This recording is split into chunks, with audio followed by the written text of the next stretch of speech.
Alright, hey guys, coming at you here with part 2 of my review of the Smith & Wesson M&P Compact 40 caliber. And like I said, I was trying not to make this a head-to-head with the Glock 23, but I am using the Glock 23 as my comparison.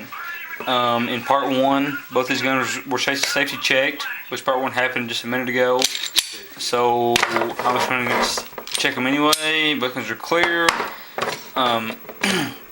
I remember I was talking about ergonomics with both his guns. Like I said, Smith & Wesson does have the removable back strap, which is going to be great for any shooter who has a maybe smaller hand or even larger hand and needs a bigger back strap or a larger back strap. Smaller back strap. The slide release is in a perfect position. I know for me, I actually like it more than the Glock with the slide release. It's just right there. As you sweep your thumb, the slide release is right where you need it to be. So I'm working on my lighting here, trying to get it right.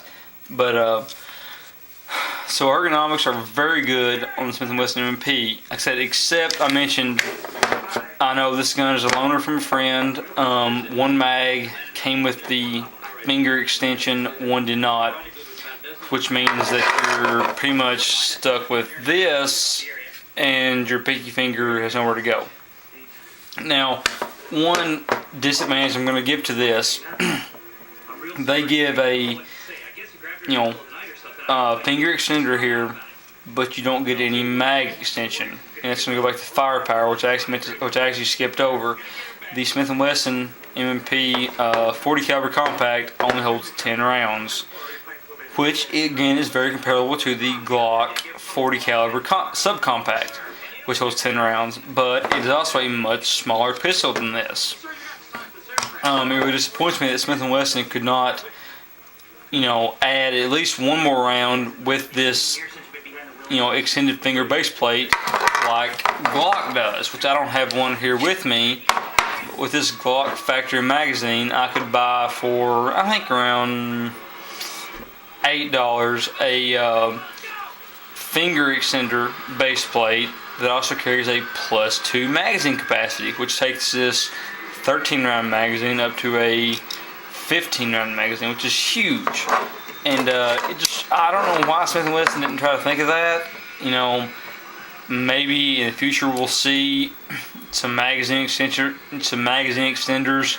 with the same finger groove, but as it stands with the finger extension on the Smith & Wesson M&P, you don't get a carrying capacity extension of rounds, and that I don't see why they wouldn't have done that with all the things that are out right now for for Glock and for those other brands. It just doesn't make sense to me why they wouldn't have at least added at least one more round. You could get one more round in there, which is going to make this, an 11 round magazine, which 10 rounds for me in a Palmer pistol just doesn't quite cut it. But for an off-duty weapon, for a backup weapon, 10 round or 10 plus 1. 10 plus 10 in the magazine right here, 1 in the chamber is going to be plenty.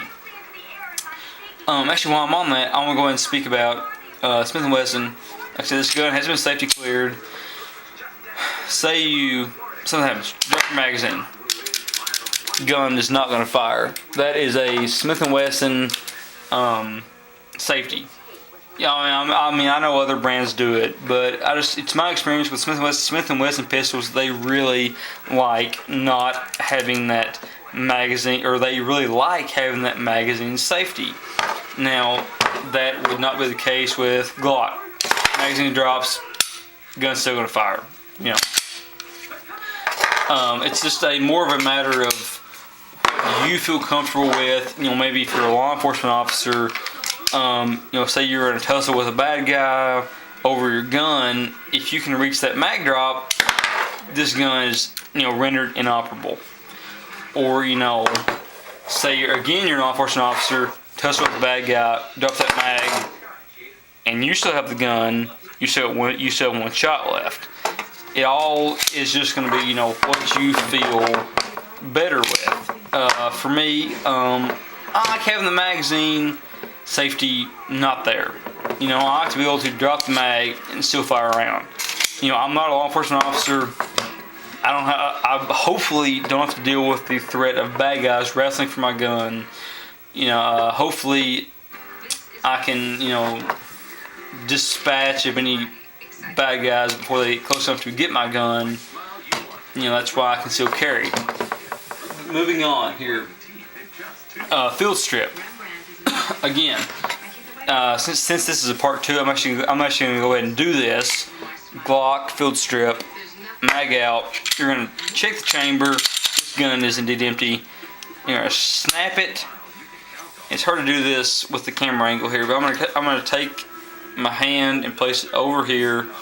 I'm going to pull it back just a little bit and pull down on the slide release there, and the slide is indeed done. Just put it back together real quick. That's it. Boom. I see Glock hard to beat.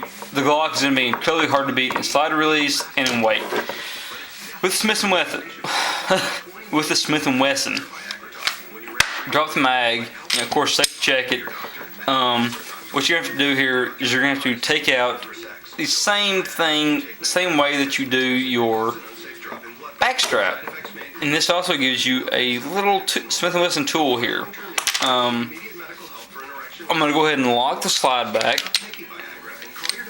And there, I know it's going to be hard to see on camera.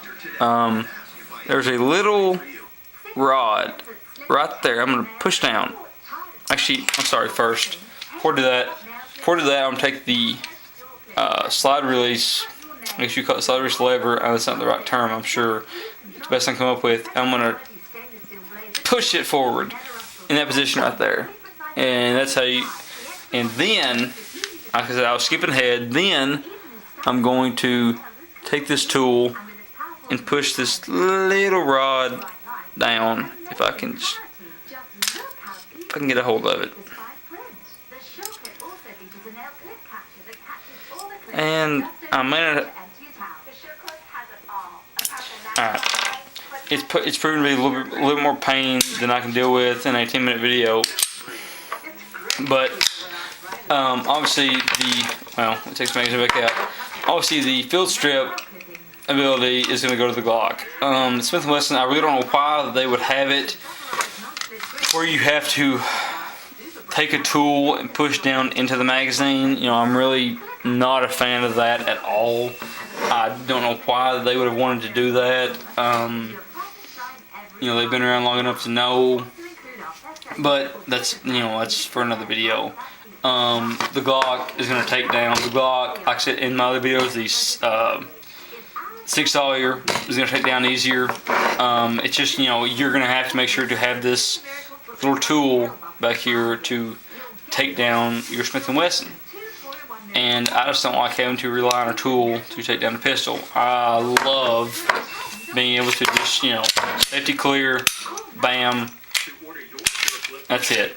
The Glock's down. I mean, I'm not going to go and take out the spring in the barrel just because there's no reason. But that just, no tools. That's a big plus for me. Alright, we're going to move on here to accessories. Both these guns have the accessory rail. Obviously, there's a Glock light, which I don't have one here on me handy. I have one at home. I just don't have one on me right now.